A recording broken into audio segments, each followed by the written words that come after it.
सबसे बड़ा नुकसान मैं आपको अपनी जिंदगी का आज बताऊंगा ताकि आप उससे बचें। मुझे पता चला सऊदी अरब में ना एक दवाई है चूहे मारने की, ये बात सीरियस है। उसको बैन कर दिया गवर्नमेंट ने ना, वहाँ की तुर्किश डीलर सेल कर रहे थे, फैला रहे थे जैसे होता है मार्केट में ना। तो जैसे वो बैन होगी वहाँ से सारे डीलर चले गए।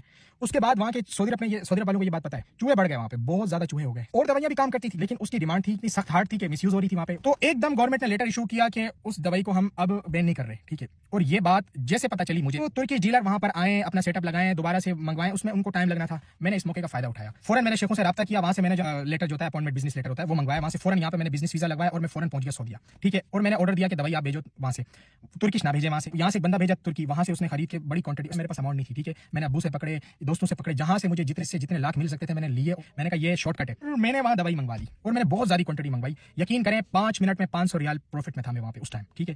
और सारे शॉर्टकट था, मैंने 1 महीने के अंदर पूरा गेम किया। जब तुर्किश डीलर वहां पर पहुंचे, जैसे पहुंचे और मैं समझ गया कि बस अब मेरा काम खत्म, क्योंकि अब ये अपने रेट में निकालेंगे, मैं आ गया पाकिस्तान। सारे पैसे जो भी थे तरीके से मैंने समेट लिए। यहाँ पे मैंने एक जीएलआई निकली पैसों में से, मैंने कहा अब टाइम है पाकिस्तान से मूव करने का, किसी कंट्री में जाके शिफ्ट हो जाते हैं। फिर मैंने तुर्की सेलेक्ट किया, मैंने कहा तुर्की जाता हूँ। अमाउंट मेरे पास बहुत बड़ी थी, मैं तुर्की गया, वहाँ पे गारमेंट्स का काम बड़ा चलता है। उस पर मैंने जो है ना अपना सरमाया लगाया, अपने पूरी यानी कि वहाँ पे पेपर वेपर बनाए और एक तुर्की से भी बात कर ली, जैसे पासपोर्ट वगैरह की सेटिंग जैसे जो भी होती है सही तरीके से, उस पर भी मैंने अपना काम शुरू कर दिया। जब मैं सारा पैसा वहाँ पर शिफ्ट कर चुका था, जो मैंने कमाया था सऊदी से, बड़ा छक्का मारा था, तो मैंने सोचा कि यहाँ पर मैं फैमिली कैसे रखूंगा।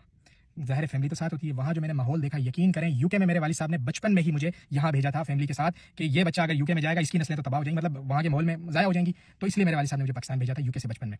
तो फिर वही चीज़ जब मैंने देखी, मैंने कहा यार ये तो मेरी 2 बेटियाँ भी हैं माशाल्लाह, अल्लाह ने दी है मुझे। मैंने कहा ये तो चलो मैं अपनी बच्चियों को संभाल लूँ, अपने बच्चों को, उनकी नस्लें तो नहीं संभलेंगी। जो वहाँ पे मैंने माहौल देखा, यकीन करें वो इन्वेस्टमेंट मेरी वापस नहीं निकल सकी। अगर वो इन्वेस्टमेंट में सही जगह शायद लगा चुका होता, मैं आज V8 पे वीडियो बना रहा होता और DH में मेरा घर होता, अगर वही अमाउंट भी मैं वहाँ ज़ाया ना करता, ठीक है। तो इसलिए मैं आपको ये बताना चाह रहा हूँ, किसी भी कंट्री में शिफ्ट हो तो फैमिली का सोचें कि उनको वहाँ पर आप रख सकेंगे उस माहौल में। एक नुकसान बहुत बड़ा और भी है जो मैं किसी और दिन बताऊंगा मैं।